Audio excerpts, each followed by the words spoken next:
Pwede natin itong gawin. Kung mayroon pa tayong ramen sa bahay na kahit yung instant ramen lang, kahit anong flavor, pasok na pasok yan. Alright. Ito po ay tinatawag na Instant Chashu Creamy Ramen. Mga sangkap po na kailangan, isang pakete ng instant ramen, kahit anong flavor, itlog natin, butil ng bawang na kinudkod, all-purpose cream, tinadtad na sibuyas, pang toppings, pritong luncheon meat na hiniwa sa cubes. Optional naman pa po ito, pang toppings lang. Tapos, para sa chashu natin, kailangan natin ng pork belly, yung toyo, asukal. Optional po to if gusto natin na... Yung parang pang toppings. Apo. Ayun, okay. Optional po to, no? If meron po tayo. Kailangan natin ng 1 tablespoon ng sake. Pero okay lang naman po kahit wala. Syempre, tubig, buti lang bawang na dinurog, tsaka yung paminta natin. Yun. Sake is Japanese wine? Yes po. Okay. Pwede naman siguro kung cooking wine. Ewan ko lang. Hindi ko rin po. Hindi ko alam, hindi sigurado. Ako rin hindi ko sure. Apo. Okay. Pero optional lang naman po yun. Alright. Okay lang pag Pero sabi nila pag nilalagyan daw nila sa sake kasi is nagkakaroon ng kakaibang flavor. Yung recipe. Yan. authentic po yung paraan lang pagluluto. Gawin natin yung quick chashu natin. Sa maliit na kaserola, ilagay ang pork belly, toyo, asukal, yung sake natin kung meron, tubig, bawang at paminta. Pakuluin sa kahinaan ng apoy at hayaang kumulo sa mahinang apoy ng 30 to 45 minutes. Hinahalambalik natin karne paminsan-minsan para mas maluto po ng evenly ito.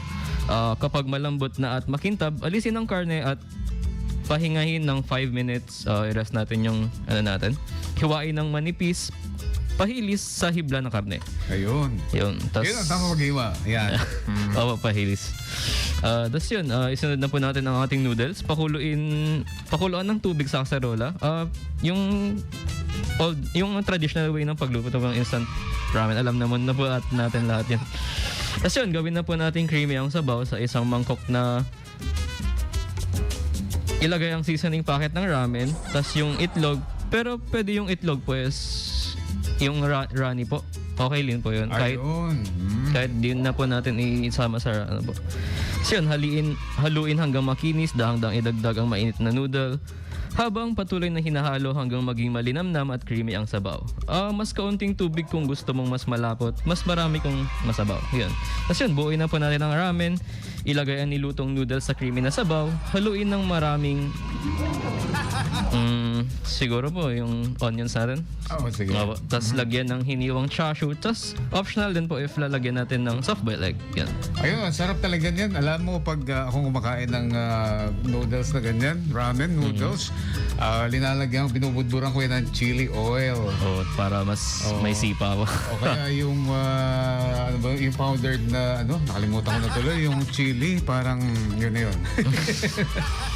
Yung sake, na-try ko na yan dati sa isang Japanese restaurant sa bansang 808. Sa state na 808. Ngayon, inom ako ng inom. Tapos, hindi ko alam, malakas pala yan. Mataas pa yung alcohol content. Mataas yung alcohol content. Hoy, di ka unahin. Punada ka nagkat. Ha? Wanan. Bamlat ka. Hindi ko ang gatin eh. Maulo. Gusto pa ka. Naging Japanese egg. Buti din sa dagdag mo pa. Ba't ka din Wait. Yun, sake.